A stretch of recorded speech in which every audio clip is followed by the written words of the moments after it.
Won 13 of the last 14 games in the league. Here you are. Yeah. It is, isn't it? And they've done it. I mean, we're going to see Arsenal in a second, so we don't talk about the title race per se, but it's just their ability. Ask any Liverpool fan. Yep. Take Liverpool most of this season, I would argue, to get over what happened last season. Just the psychological strain of trying to keep up with them, Dion. You know what they are? They're relentless. Yeah. And what happens when they sort of dig their heels in and their claws in, they make sure that the prey's completely finished. They make sure they finish the job. Yeah. They don't leave it to chance. You know, if they go a goal up, they want two. If they want two, they want three. And that's how you become champions. You know, United did it years ago, but Pep's got this group of players now. I mean, with Grealish and De Bruyne on the bench, by the way. De Bruyne there with his on the bib bench, on, going, OK. On the bench, I'm ready for Wednesday. they're running the show. I think they've got this amazing ability, Man City, to win a game and then almost bury it as quick as possible. And, you know, when you get to this stage, if you go all the way back to sort of match day one and you're trying to think who's going to win a title this season, teams know they've got to get close to 96 points, 95, 96 on average to win a title. And 11 wins on the spin. You know, it's just, it's unbelievable. Like Dion said, it's relentless. It's the firepower on a smaller squad he likes to work with. It's the trust. And I thought there was a time when they lost against Spurs where he tried a little bit. I think he tried different formations. He rested. I think on the day, Kevin De Bruyne was on the bench. Ruben Diaz was on the bench. The bench was stacked. And I think since that loss, he's just gone, right, do you know what? I'm going to put my best team out. And then since then, they've just been absolutely Well, they've dropped 2 points since then. One draw Well, since exactly. then. I mean, if you think the last 11 games, 33 points from 33. And when they do, I mean, then, if you go back to the autumn, when they do lose a game in the autumn, it's like, and? Because they've got time. So what? We know that we will, you know, it's like a 800-metre race. We know come the last spend. We will be there. Well, we've got that kick finish. It's like, isn't it? It's like they can get away with an experiment at the start of the season. But at the end, they go best team, win. Yeah. Best team, best players, best coach. Absolutely. Deepest squad. I know that Haaland won Player of the Year, but Gundogan is... he's not underrated. That's rubbish. Do not say that anybody. He's so good. But I think my point is he is showing us in the last few weeks just how good he is. Yeah, and I think he kind of epitomises what they do. And I think he does everything with a lot of care. His passing, he takes care with his passing. When he passes to his teammate, he makes, again, see that the right way to pass. It's just, and that finish. That finish is just. Well, the game was quite tight. Yeah, but he was going to knee that somewhere else until he felt the defender on his left shoulder. Phenomenal. Pep's first signing is the reason why it was the first signing. It's that's pass appreciation. That's saying to Erling Haaland, I'm going to stand this up. Right, then it's a question of experience. Lots of young players will go for a whip, trying to whip it into the top corner, not knowing that they're close to the goal. They'd whip it over the crossbar. He knows where he's at. The passing's never been in doubt. The weight of pass, the ability, the spot players. I mean... And also, Don, he can play in so many different positions because he's so intelligent and he's so tactically football and technically IQ. adept. You know, you can say to Ilkay Gundogan, you're playing as a number 6 today. Right? Tomorrow, next week, you're playing as a number 8. I need you to play centre-half. I've got no one else. Well, look at his best goal-scoring form. He played as a false 9 for Guardiola. So this guy has got a real high football IQ. And I think if you're Guardiola, not just the last couple of weeks, even though he's got 4 goals and 2, I think you've got to be having the conversation every day. Stay another year. Stay another year. Stay another year. Please stay. They've got danger everywhere, though, haven't they? That's the thing. They've got goals. I mean, I love Rodri. I think Rodri's gone in. I think he's improved so much. And he plays the game, he looks like he plays it in 3rd or 4th gear. But he just keeps it moving. He just gives it to Gundogan. He gives it to De Bruyne. He'll just lend it, get it back. And for me, he's the catalyst. And all the while, there's De Bruyne in his orange bib. Not even needed. That says it all. He will be. Exactly. He will be midweek. He will be. I'll be there. He will be midweek. Oh, will you? They're going to win. I think they will. Ooh. And I think they win the treble. I think they're going to win the treble. Oh, listen to me. It's not really breaking. You heard it first. Are you okay with this? I've got a bit of a nosebleed. Are you okay with this? Magnificent, and we're not going to take anything away from them, but obviously there's sort of 2 concurrent stories here. Starting with Arsenal, do you sense, we just said it about Liverpool this season, how long it's taken them to get over what happened at the end of last season. Do you think to some extent Arsenal were beaten in the tunnel when they heard that City had won, and they think, oh, they haven't won again, have they? And Because there was a suggestion that maybe Everton would get something and maybe Arsenal could take advantage. Yeah, I can remember being on the goal rush this afternoon and the shots of Arteta's men getting off the coach. And I think it was 2-0 to Man City at the time. And then you try and think what their character's going to be like and what they're feeling going into this game. And when they'd probably done their warm-up and probably when they were just about to sort of go out to face kick-off, they would have got wind of the 3-0 scoreline and they would have been like, City have won again.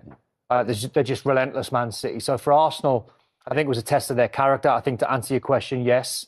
Not in a bad way. It doesn't mean they're weak. Yeah. I just think when you're trying to win, if you're Arsenal every single week and you're trying to chase down Man City, who are relentless and they've just stuck 11 wins on the spin, it can just derail you a little bit. And I think if you had played that fixture probably 3 months ago, I'm pretty sure Arsenal might have won that game. Brighton are a fantastic side, but it might have been a different mentality. This one was just too much for them. And that's what happens. If we were Arsenal players getting off that bus and then you're warming up and you're hearing the result, and you go, and they won again. We've got to win today. You know? Exactly. There's no room for error here. And then you start to put a little bit of pressure on each other. I thought Arsenal tried to do everything the right way. Yes, they just got outclassed. Yeah. Arsenal got outclassed by Brighton. But even at half-time, the first half was very scrappy, wasn't it? Very stop-start. Arsenal probably had the better chances. But at half-time, you're still thinking, OK, Arsenal might kick on here. But the second half, it just, Brighton with a better team and everything that could go wrong did go a bit wrong for Arsenal, didn't it, in that sense? When we have a look at the first Brighton goal, you play with a lot of really good centre-halves who would have dealt with it, wouldn't they, before they worried about the fact their boot might have come off or they might have been... It's happened to me and Don in games, 100%. Boot comes off, you deal with it with one boot on. How many times do you see players running back with no boot on? Yes. Same scenario. So it's interesting because Kivior's done really well recently, but maybe this is one of the... This just shows his inexperience. Just deal with it. I think the only out I can give him is once he takes the sort of accidental rake down the back of the Achilles ankle, it might be painful. But I think you've got to realise where you are. It's an accidental coming together. Now stand up. Don't worry about your ankle. Don't worry about the boot. Head it away. And once you've headed it away for a corner, then you deal with it. And if you need treatment, you need treatment. You're happy it's not a foul? It's not a foul for me. No foul for me either. I just think he's got to be braver and stronger. Yes. Pain threshold has to be higher than that. You just deal with the situation. You kick your boot off.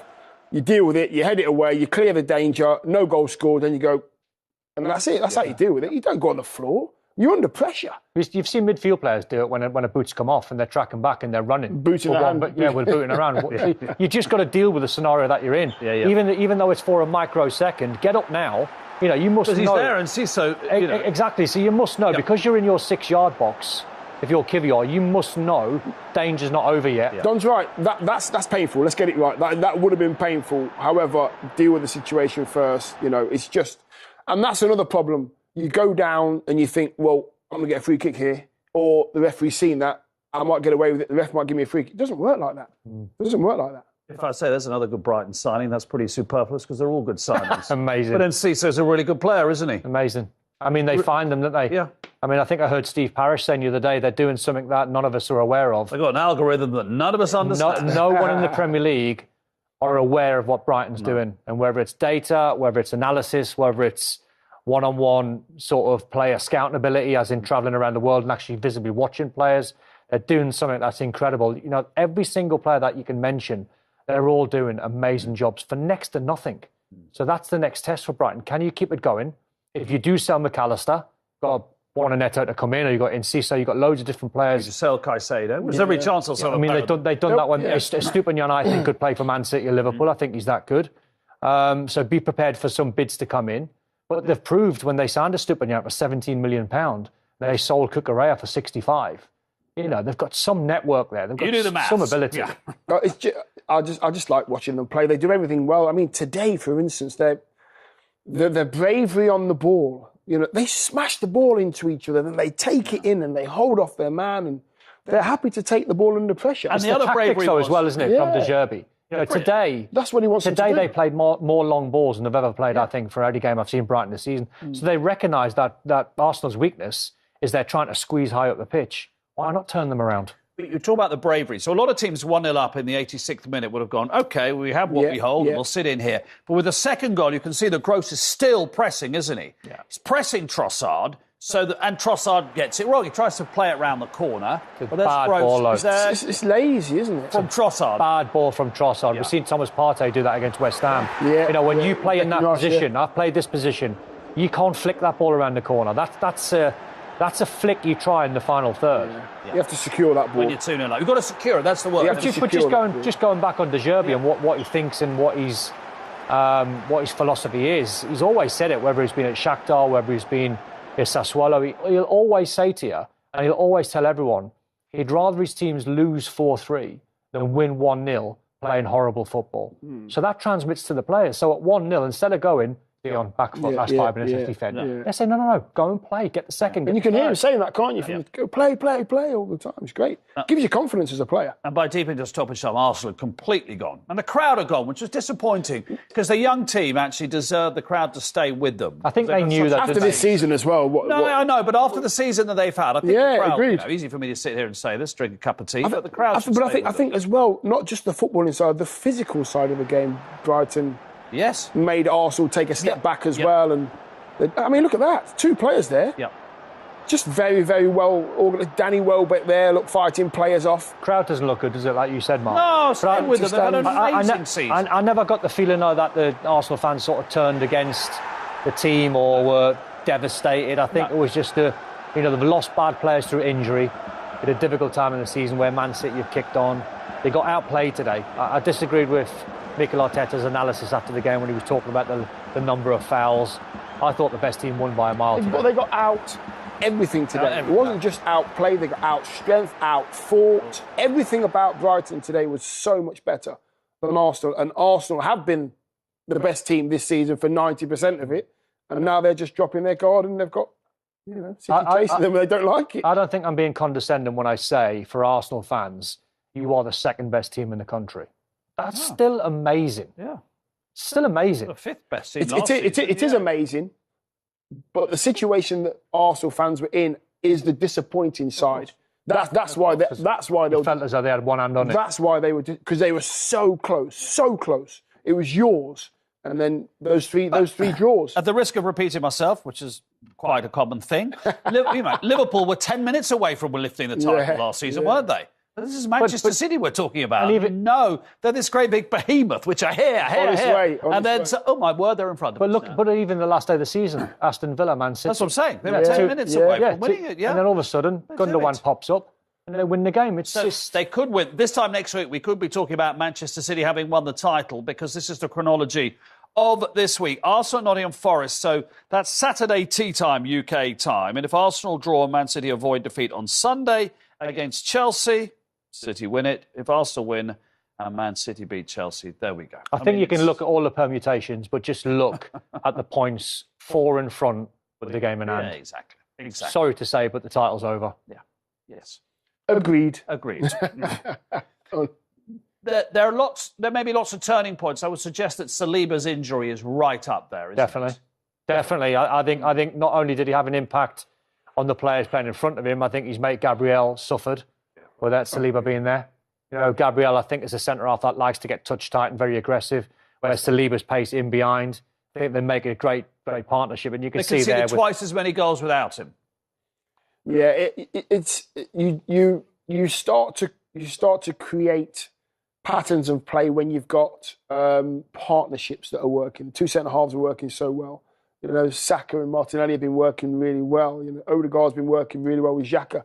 And if a piece of that is gone, then you think, well, hold it a minute. And it's imbalanced. And that's what's happened. I think it makes a huge difference. It's happened a lot. That's why it's so hard to win the league, isn't it? Because It's over 10 months and you've got to deal with injuries and loss of form and luck. And quality. You need the quality on the bench. You need the depth. You need to look at the bench and go, people to change the game. Arsenal don't have that. City do. Not yet. Not yet. De Bruyne in his bib. Yeah. City do, but that's the point. That's why they've got to kick on in the summer. Arsenal versus Manchester City. Manchester City is very close Premier League title, consecutive 3rd Premier League title and 3 seasons. Arsenal almost end of dream and of Premier League title.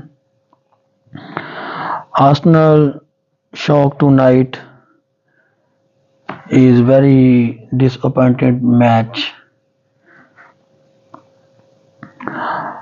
Arsenal have a heavy defeat at the Emirates Stadium last 2 years. Clean sheet, Brighton goalkeeper. Brighton 3, Arsenal nil. Major below, Arsenal lose the title. William Saliba injury. William Saliba 27 game with in Arsenal, 22.4 point per game and 77.8 win percentage and 8.3 shoot forces game. Without William Saliba, 9 game, 1.7 game point and 44.4% win percentage, 11.8 shot force game and thanks for watching my officially YouTube channel Football Analysis 2.0, the studio weekend wrap. If you like our video, then don't forget to click subscribe. Continue to support our channel so that it develops more and press the bell icon. Thank you.